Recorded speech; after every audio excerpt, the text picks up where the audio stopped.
Hello guys, आप मेरे channel को ज़्यादा से ज़्यादा सब्सक्राइब करें, लाइक करें और शेयर करें और 10,000 तक कमेंट्स लाजमी किया करें। बहुत समय पहले की बात है। कजरौली नाम के एक गांव में लोग बड़ी ही हंसी खुशी मिलजुल कर रह रहे थे। उसी गांव में हरिया का परिवार भी रहता था, जिसमें उसकी पत्नी लीला और उसके दो बच्चे चिंटू और मीना रहते थे। मीना और चिंटू दोनों एक ही स्कूल में पढ़ते थे। दोनों साथ ही जाते और आते थे। एक दिन हमेशा की तरह दोनों छुट्टी के बाद स्कूल से वापस आ रहे होते हैं कि चिंटू का गर्मी से बुरा हाल हो रहा होता है। आज कितनी गर्मी है दीदी, मुझसे तो इस कड़कती धूप में जरा भी चला नहीं जा रहा। गर्मी तो मुझे भी लग रही है, पर हम कर भी क्या सकते हैं। बस जल्दी जल्दी चलते हैं ताकि घर भी जल्दी से पहुंच सके। चिंटू और मीना जल्दी जल्दी चलने लगते हैं और घर पहुंचने वाले होते हैं कि तभी उन्हें एक आइसक्रीम वाली दिखाई देती है। आइसक्रीम ले लो, आइसक्रीम, रंग बिरंगी मीठी मीठी ठंडी ठंडी आइसक्रीम ले लो। अरे, ये आइसक्रीम वाली कौन है? हमारे गांव में तो कोई आइसक्रीम वाली नहीं है। अरे दीदी वो छोड़ो, आप मुझे बस आइसक्रीम दिला दो। अरे पर मेरे पास पैसे नहीं है, तो मैं तुम्हें कैसे आइसक्रीम दिला दूं? नहीं नहीं, मुझे भी आइसक्रीम चाहिए। मुझे नहीं पता, मुझे आइसक्रीम खानी है। अरे बेटा, क्या हुआ? क्यों रो रहे हो? मुझे आइसक्रीम खानी है, पर दीदी है कि मुझे आइसक्रीम दिला ही नहीं रही। अरे आंटी, मेरे पास पैसे ही नहीं है। ये है कि समझने को तैयार ही नहीं है। अरे बेटा, तो क्या हुआ? तुम मेरे बच्चे जैसे ही तो हो। आओ और आइसक्रीम खा लो, मुझे पैसे नहीं चाहिए। इतना सुनते ही चिंटू खुशी से आइसक्रीम वाली के पास भागता है और रंग बिरंगी आइसक्रीम देखने लगता है। चिंटू, माँ बहुत गुस्सा करेगी, मैं बता रही हूँ। ऐसे कभी किसी से बिना पैसे के कुछ नहीं लेना चाहिए। चिंटू अपनी बहन मीना की एक बात नहीं सुनता और लाल रंग की आइसक्रीम हाथ में लेकर उसे खाना शुरू कर देता है। चिंटू ने ऐसी स्वादिष्ट आइसक्रीम कभी खाई ही नहीं होती। वो आइसक्रीम खाने में इतना मगन हो जाता है कि बाकी सब भूल जाता है। मीना उसे बहुत मना करती है, पर वो उसकी एक नहीं सुनता। आइसक्रीम खाने के बाद दोनों बच्चे घर आ जाते हैं। अब ये बात प्लीज किसी को मत बताना, वरना माँ बाबूजी बहुत गुस्सा करेंगे। ठीक है, पर दोबारा ऐसे किसी से आइसक्रीम नहीं लेनी, ठीक है? रात को दोनों बच्चे सो जाते हैं। अगले दिन मीना रोज की तरह सुबह सुबह जल्दी उठ जाती है और उसके बाद चिंटू को जगाने लगती है। उठो चिंटू, कितनी देर हो गई है, जल्दी उठो और नहाओ, स्कूल के लिए देर हो रही है। मीना चिंटू को बहुत उठाती है, पर वो उठता ही नहीं है। उसके बाद मीना गुस्से में चिंटू की चादर उसके मुंह से हटा देती है, तो उसका चेहरा देखकर घबरा जाती है। चिंटू का चेहरा एकदम लाल हो रखा होता है। मीना जोर से चिल्लाती है, माँ, बाबा जल्दी आओ, ये देखो चिंटू को क्या हो गया। मीना की आवाज सुनकर उसके माँ बाबा वहाँ दौड़े चले आते हैं और वो भी चिंटू की हालत देखकर घबरा जाते हैं। किसी को कुछ समझ ही नहीं आ रहा होता कि आखिर चिंटू को हुआ तो क्या हुआ। उसके बाद चिंटू के बाबूजी चिंटू को गोद में उठाकर डॉक्टर के पास ले जाने लगते हैं, तो चिंटू का शरीर बर्फ की तरह ठंडा होने की वजह से वो उसे उठा भी नहीं पाते। हे भगवान, ये तो बर्फ जैसा जम रहा है।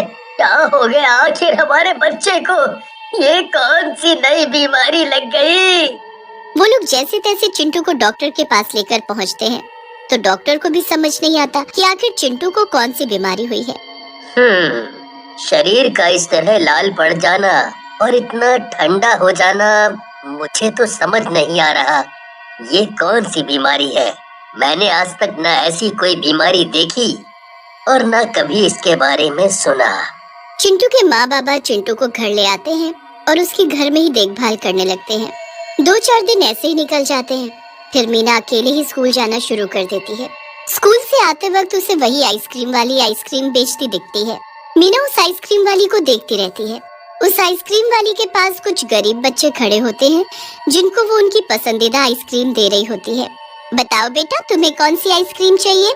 मीना जब भी छुट्टी के वक्त स्कूल से बाहर आती, तभी उसे वो आइसक्रीम वाली वहीं खड़ी दिखती। पर अजीब बात तो ये थी कि कभी वो बच्चों से आइसक्रीम के पैसे ही नहीं लेती थी। वो हमेशा ऐसे ही बच्चों को आइसक्रीम दे दिया करती थी। एक दिन की बात है, जब मीना स्कूल से घर पहुंची ही होती है कि वो देखती है उसके साथ वाले घर में रहने वाला राजू नाम का एक बच्चा बड़ी ही रंग बिरंगी आइसक्रीम खा रहा होता है। अरे वाह राजू, तेरी आइसक्रीम तो बड़ी सुंदर है। हाँ दीदी, देखो देखो कितनी सुंदर है। अगले दिन सुबह सुबह जब मीना सो रही होती है तो उसे साथ वाले घर से कुछ लोगों के रोने की आवाज आती है। मीना और उसके माँ बाबा उठकर बाहर जाकर देखते हैं। वो लोग घर के अंदर जाते हैं तो वहाँ राजू बिस्तर पर पड़ा होता है और उसके माँ बाबा बुरी तरह रो रहे होते हैं। हाय, मेरे बच्चे को क्या हो गया? क्या हुआ भाभी? जब मीना और उसके माँ बाबा राजू की शक्ल देखते हैं तो हक्के बक्के रह जाते हैं। राजू का शरीर रंग बिरंगा हो रखा होता है। हे भगवान, ये तो चिंटू जैसा हो गया। वही तो, तुम्हारा बेटा भी अभी तक ठीक नहीं हुआ कि अब मेरा राजू भी ऐसा हो जाएगा। नहीं नहीं बहन, तुम ऐसे हिम्मत मत हारो, हम कुछ करेंगे। हम अपने बच्चों की हालत ऐसी नहीं होने देंगे। सब राजू को देखने आने लगते हैं, पर मीना के दिमाग में तो उस वक्त कुछ और ही चल रहा होता है। वो अगली सुबह फटाफट स्कूल पहुंचती है और छुट्टी के बाद मीना जल्दी से स्कूल के बाहर जाकर खड़ी हो जाती है। फिर वो उस आइसक्रीम वाली पर पूरी नजर रखती है। वो औरत जैसे ही आइसक्रीम बेचकर बाग के रास्ते कहीं जाने लगती है तो मीना भी उसके पीछे पीछे जाने लगती है। काफी आगे जाने के बाद वो औरत एक झोपड़ी में जाकर घुस जाती है। उसके बाद मीना चुपके से आगे जाती है और झोपड़ी में झांक कर देखती है तो उसके होश उड़ जाते हैं। वहाँ वो औरत उसकी आंखों के सामने एक चुड़ैल में बदल गई होती है। कितना मजा आ रहा है बच्चों को ऐसी हालत में देखकर। हे भगवान, ये तो चुड़ैल है और इसी ने सब बच्चों को आइसक्रीम खिलाकर उनकी ऐसी हालत की है। अब क्या होगा? मुझे सब पता करना होगा, तभी मैं सब बच्चों को ठीक कर पाऊंगी। मीना वहीं खड़ी रहकर सब देखती रहती है। चुड़ैल एक जानवर को मारकर उसका खून निकालकर उसमें मंत्र पढ़ने लगती है। मंत्र पढ़ने के बाद वो खून सारी आइसक्रीम पर डाल देती है। हो गई मेरी जादुई आइसक्रीम तैयार। अब मैं कल ये आइसक्रीम बच्चों को खिलाकर उनको बर्फ का बना दूंगी।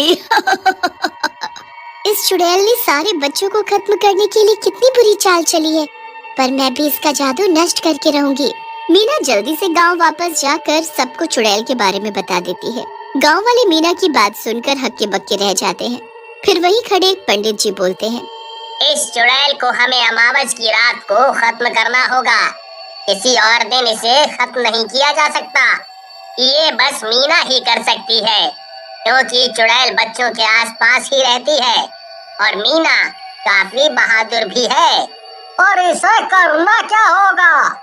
इसे सामग्री से भरी एक हांडी को चुड़ैल के घर में रख कर आना होगा। इस हांडी में इतनी गर्मी है कि वो सारी आइसक्रीम को पिघला देगी।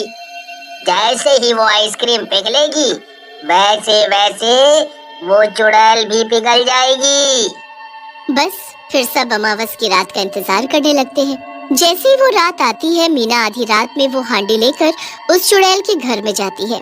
मीना उस हांडी को चुड़ैल के घर में रख तो देती है, पर जैसे ही वो घर से बाहर जाने लगती है, चुड़ैल उसके सामने टकरा जाती है।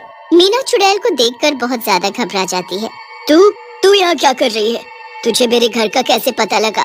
मैंने कुछ नहीं किया, मुझे जाने दो, मुझे जाने दो। ऐसे कैसे जाने दो? मुझे तो लग रहा है तू ही है जिसने मेरी आइसक्रीम पर कुछ ऐसा किया है कि उसका जादू काम ही नहीं करता। नहीं नहीं, मैंने कुछ नहीं किया, मुझे जाने दो। चुड़ैल मीना के बाल पकड़ती है और उसे घसीटते हुए घर के अंदर ले जाती है।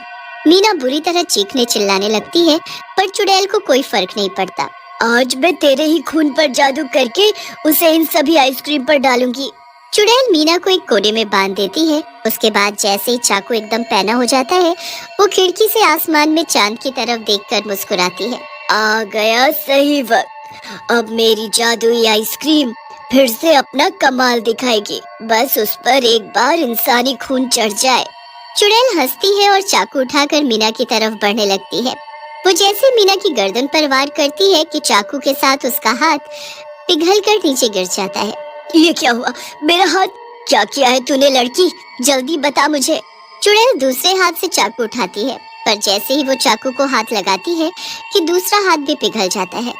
चुड़ैल बुरी तरह चीखने लगती है और अपनी आंखों से खुद के शरीर को पिघलते हुए देखती है। वो बहुत कोशिश करती है, पर उस हांडी की गर्मी से उस चुड़ैल का शरीर पल भर में पिघल जाता है। मीना वहाँ से भागती है और गांव पहुँचती है, तो वहाँ अपने भाई के साथ सभी बच्चों को पहले जैसा ठीक देख खुशी से झूम उठती है। पूरा गांव मीना की बहादुरी की प्रशंसा करता है और फिर बच्चे कभी भी किसी अनजान आइसक्रीम वाली से फ्री की आइसक्रीम या कुछ और नहीं खाते।